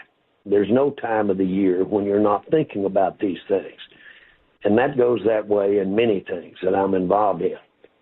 So from a timing standpoint, it would surprise me if I ever have something pop up that hadn't in some manner crossed my mind significantly, taking a shower, meditating at whatever time in my life. You wear it and you think about it all the time. Now, I decided to come and spend my life in sport. So when I bought the team, I didn't make an investment. I bought a job. Because if I were going to wear something around with me all my life, 24 hours a day, in between everything, I wanted it to be sport. And that's why I'm here. So to answer your question, that's constantly with me and with mine, with our organization. That's constantly with me on the hunt for Red October is the best way to use these picks. Okay. The hunt for Red October. All right. So I take back what I said when I was like, I think he's lucid at all times. I mean, it's like he wants credit for how much he yearns for things. And so he gets a little bit out there. Let me tell you one thing he said, Z, and I'll leave our folks with this today. He seems to equate the $60 million he gave Dak with that. It's almost like by doing that, he gave Dak some kind of superpowers. And so by committing to so much of that, so on one hand, he blames Dak for Micah and other players not being here because of the monstrous deal he gave Dak. So there's some blame that's assigned to Dak. But at the same time, because he's planted so much of the future, and Dak makes $60 million a year, which is more than pretty much any quarterback you could come up with, his only answer why do you think you can bounce back from this? Where do you think you could take this thing? The only answer comes back to Dak. And it's not based on, hey, Dak's fine. Dak's putting up fine numbers. And there was nothing Dak did the other day was that bad. One pass went off George Pickens. That's Pickens' fault. One pass was on fourth down. He had nobody to throw it to. He threw it in the end zone. That's a pick. Okay, it happens to quarterbacks. But the thing that Dak is not, and this is where Jerry gets it wrong, Dak is not special. He's good. He puts up fine numbers, but Dak is not someone that can Patrick Mahomes you through a bad spell. He is not someone when he's not surrounded by CeeDee Lamb and others that's going to go out there and carry a team. Now, there are only a few like that. Jalen Hurts seems to be one, and even he hasn't had like a great passing season yet he seems to be a guy, hey, put this thing on my shoulders, I'll take you there. Herbert's playing like it in San Diego right now. Josh Allen is that guy with Buffalo. Is Dak in that company? At times, Stafford has been that guy for the Rams. And at times, he actually was that guy for the Lions, I have to say.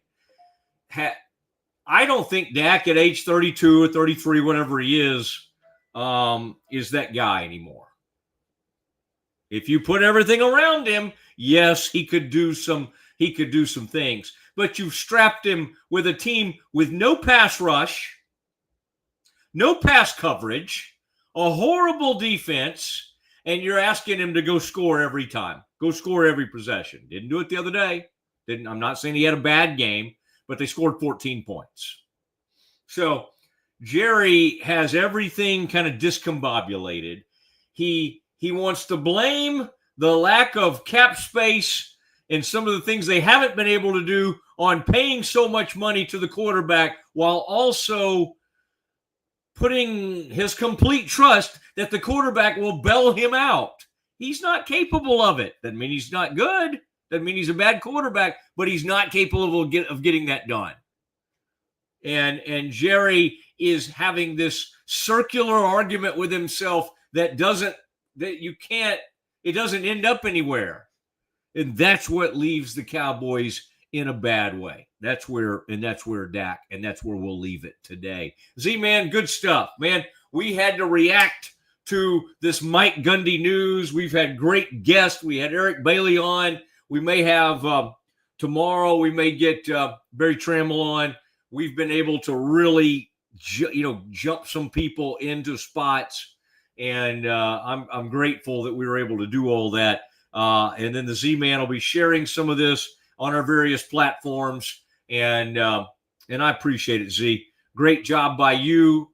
Anytime you need me, Z, to try to walk you through what Jerry means, I'm here for you, because I've only been doing it for about 25 years now. Or really since 2003. Since 2003. So that's a pretty good amount of time now.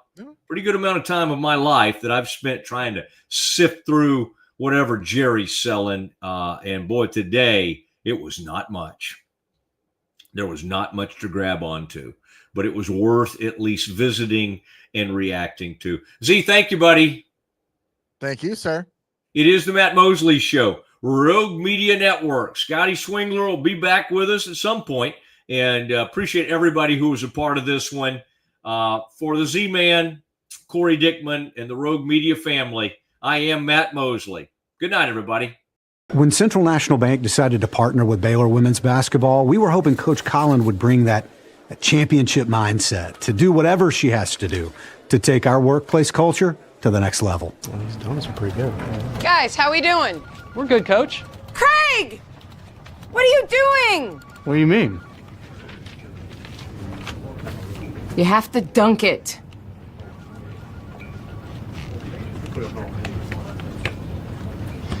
So far, I think our employees are really enjoying it. Not everything's a basketball thing. Did you say something, Craig? No, ma'am. That's what I thought.